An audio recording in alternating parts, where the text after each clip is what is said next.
La cultura consumista masificada como hecho central que tironea de la economía,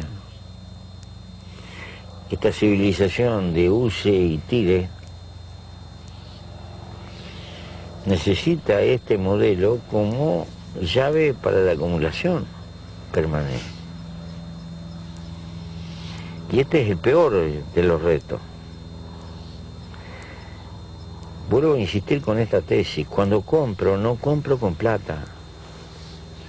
Compro con el tiempo de mi vida que tuve que gastar para tener esa plata.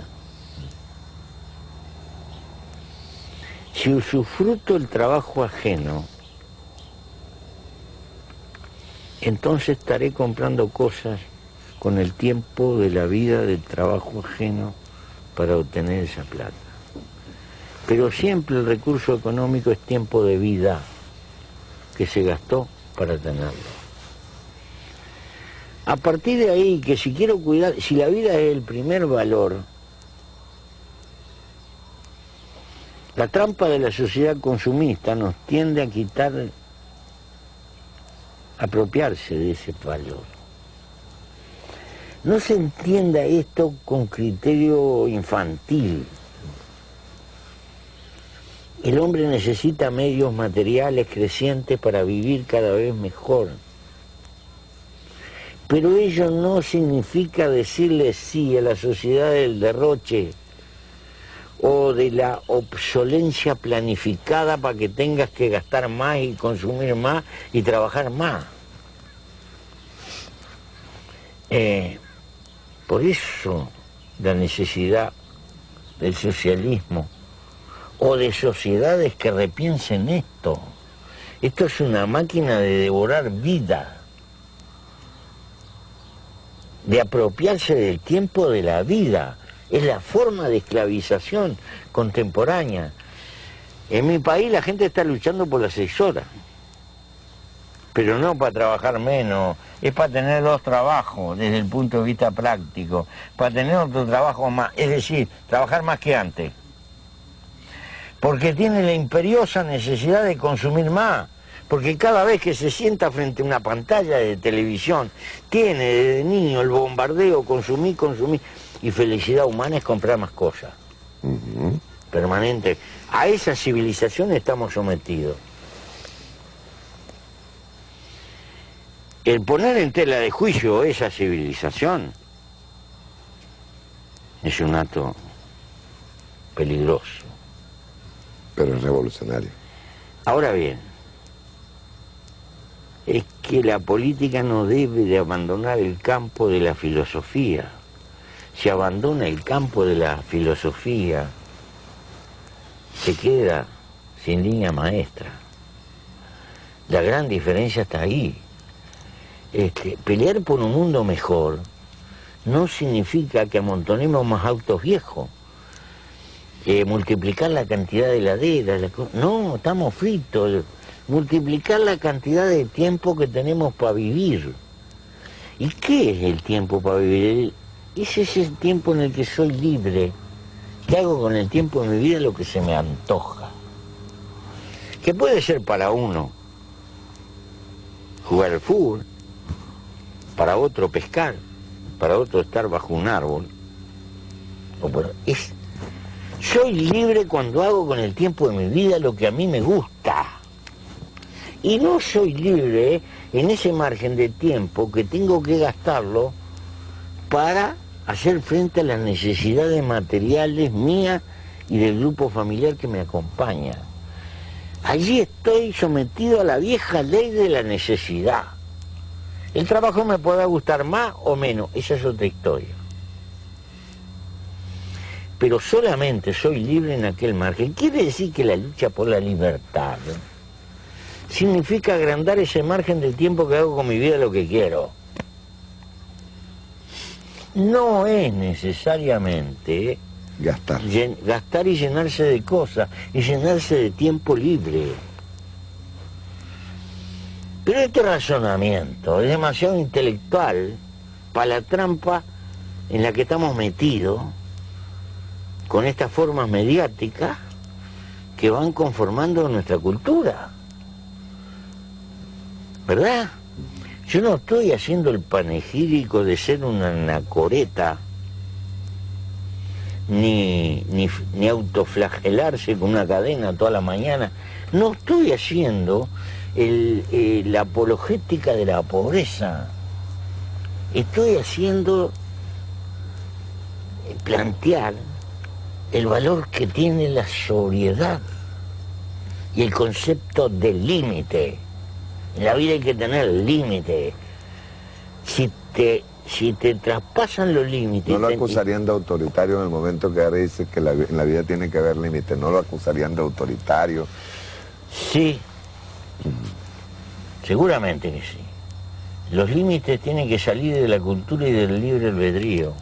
Tienen que salir de esta discusión. Si tú quieres enajenar tu vida subiéndole vedette, allá tú. Yo te miraré y diré, qué loco bárbaro. Yo no subo ni en pedo. Pero esa es tu libertad. Claro, claro. Esa es tu libertad. Pero una cosa es esa libertad por la cual estoy dispuesto a morir. La libertad del libre albedrío. Y otra cosa el vivir sin libre albedrío, sin libertad. Si estoy metido en esa roja que tengo que trabajar 12 horas, 16 horas... Que esa sí es una cárcel. Esa es una cárcel. La cárcel de consumo sí es una cárcel. Bueno, ese es el gran dilema. Crear sociedades mejores creyendo... Porque yo padecí esa historia. Vamos a tener una sociedad mejor cuando el plan quinquenal tanto produciera tantas toneladas más de acero que fulano y que mengano. Pamplina. Pamplina, dejamos por el camino lo mejor. ¿Por qué pienso así? Te lo voy a resumir, no tenemos tiempo para eso. Y te lo voy a tirar como esquema, y como todo esquema es bruto. El hombre es biológicamente un animal socialista. Porque el 90% de su vida arriba del planeta lo vivió en la prehistoria, donde no existía ni lo mío ni lo tuyo, existía lo de nosotros. Lo del colectivo. Ese es el grueso de la historia del hombre arriba de la Tierra. Apenas el 10% compone las otras etapas. Somos biológicamente socialistas, pero somos mercantilistas y capitalistas por resultado de la historia. Andamos con una contradicción. En nuestro disco duro es de carácter socialista. Nuestra historia nos ha hecho capitalistas. Esto es merecería desarrollo. Andamos como con un bien perdido. Andamos con algo que nos falta. Así consumamos lo que consumamos. Es lo que dice el Quijote en el discurso de los Cabreros. Edad dichosa, siglos dichosos, en lo que lo mío y lo tuyo no nos separaba. Después fue la propiedad que nos fue separando. Después fue el concepto de ella que se generó. El concepto y la cultura que se construyó. Bien. Esto le va a chocar a muchos y me van a pegar, pero no importa. Ojo, esto es a la luz del avance contemporáneo de la antropología y de las ciencias contemporáneas. Hay que incorporarla en el análisis. Ahora bien, porque creo que en el hombre hay memoria genética. Memoria genética. Por eso en su disco duro está exactamente. El hecho de ser socialista. Sí, hay un instinto. El hombre es gregario, no puede vivir en soledad. El hombre necesita de la sociedad. Es inútil. No se puede vivir sin sociedad. Pero bueno, en esta trampa estamos inmersos. Ahora, Tenemos una etapa histórica nosotros los latinoamericanos acá. Creo que en América Latina está el laboratorio de estas cosas y de esta discusión. Desde luego, cuando Evo dice no se puede hacer un agujero porque agredimos a la Pachamama, o se indigna cuando decimos biocombustible, desde luego no puede concebir que la vida se prenda fuego. Exacto. Tiene razón, ¿verdad? ¿Cómo generamos cultura que sea capaz de tener la grandeza de comprender cosas que no comparte, pero entenderlas en su funcionamiento? Ese es el mundo de la libertad por el cual sueño. La libertad no puede ser una identidad que todos seamos lo mismo y digamos lo mismo y pensemos lo mismo. La libertad es un punto de partida, la igualdad es un punto de partida después. Pero bueno, andaremos por ese mundo lo que nos quede.